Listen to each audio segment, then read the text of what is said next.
शांति। आज 7 मार्च 2025। मीठे बाबा के मधुर मुरली का मुख्य सार है, मीठे बच्चे, ये अनादि अविनाशी बना बनाया ड्रामा है। इसमें जो भी सीन पास हुई वह फिर कल्प के बाद रिपीट होगी। ये अनादि अविनाशी बना बनाया ड्रामा है। जो भी बाबा कहते हैं इस ड्रामे में सीन जो हुई पास हुई वह कल्प के बाद फिर रिपीट होगी, इसीलिए सदा निश्चिंत रहो। प्रश्न है, ये दुनिया अपनी तमो प्रधान स्टेज पर पहुंच गई है, उसकी निशानी क्या है? ये दुनिया, कलयुगी दुनिया अपने तमो प्रधान स्टेज पर पहुंच गई है, उसकी निशानी क्या है? उत्तर, दिन प्रतिदिन उपद्रव होते रहते हैं। कितनी घमासान हो रही है, चोर कैसे मार पीट कर लूट ले जाते हैं। बिना मौसम बरसात पड़ती रहती है, कितना नुकसान हो जाता है। ये सब तमो प्रधानता के चिन्ह हैं।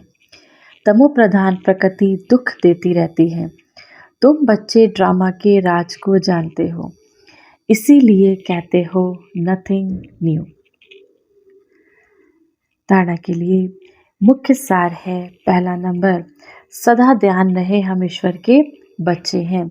हमें मोस्ट लवली होकर रहना है, हमें बहुत प्यार से रहना है, आपस में कभी लड़ाई झगड़ा नहीं करना है।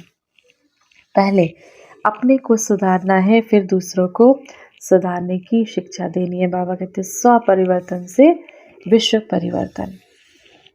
तो तुम बच्चे इस ड्रामा के राज को जानते हो, इसीलिए सदा कहते हो नथिंग, कुछ भी नया नहीं है। दूसरा है, जैसे शिव बाबा में पवित्रता, सुख, प्रेम आदि सब गुण हैं, ऐसे ही हम बच्चों को भी शिव बाबा के समान बनना है। ऐसा कोई कर्म नहीं करना जो सतगुरु का निंदक बने। अपनी चलन से शिव बाबा का नाम बाला करना है। वरदान, शिव बाबा और प्राप्ति की स्मृति से सदा हिम्मत उल्लास में रहने वाले एक रस अचल भव। शिव बाबा द्वारा जो प्राप्तियां हुई हैं उनकी लिस्ट सदा सामने रखो। जब प्राप्ति अटल अचल है तो हिम्मत और उल्लास भी अचल होना चाहिए। अचल के बजाय यदि मन कभी चंचल हो जाता है, वह स्थिति चंचलता में आ जाती है, तो इसका कारण है शिव बाबा और प्राप्ति को सदा सामने नहीं रखते। अगर बाबा कहते मन चंचल हो जाता है, परेशान हो जाते हो, तो उसका कारण क्या है? शिव बाबा और बाबा से जो हमें प्राप्तियां हुई उसको सामने नहीं रखते। सर्व प्राप्तियों के अनुभव सदा सामने व स्मृति में रहे तो सब विघ्न खत्म हो जाएंगे। सदा नया उमंग, उत्साह, नया उल्लास रहेगा। स्थिति एक रस और अचल रहेगी। स्लोगन है, किसी भी प्रकार की सेवा में सदा संतुष्ट रहना ही अच्छे मार्क्स लेना है। किसी भी प्रकार की सेवा में सदा संतुष्ट रहना ही अच्छे मार्क्स लेना है। अव्यक्त इशारे, सत्यता और सभ्यता रूपी कल्चर को अपनाओ। आप ब्राह्मण बच्चे बहुत बहुत रॉयल हो। आपका चेहरा और चलन दोनों ही सत्यता की, सभ्यता का अनुभव कराए। वैसे भी रॉयल आत्माओं को सभ्यता की देवी कहा जाता है। उनका बोलना, देखना, चलना, खाना पीना, उठना बैठना, हर कर्म में सभ्यता सत्यता स्वतः ही दिखाई देती है।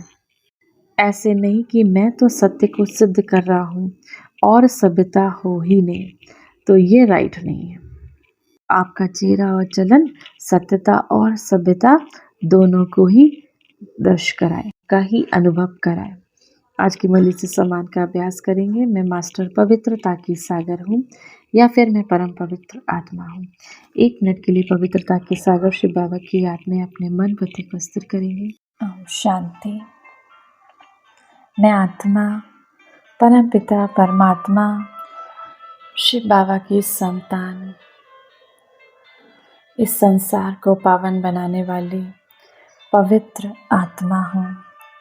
परमात्मा की याद के झूले में बैठी मैं आत्मा अपने मन बुद्धि को स्थिर करती हूँ परम धाम में। शिव बाबा से 7 गुणों की किरणें निकलकर मुझ आत्मा में समा रही हैं। मैं आत्मा खुशबूदार फूल बनकर चारों दिशाओं में, इस पूरे संसार में इन 7 गुणों की किरणों को बिखेर रही हूँ। हर आत्मा निर्विकारी बनती जा रही है, पावन बनती जा रही है, पवित्रता से भरपूर होती जा रही है, सुखी होती जा रही है, दिव्य शक्तियों से संपन्न होती जा रही है।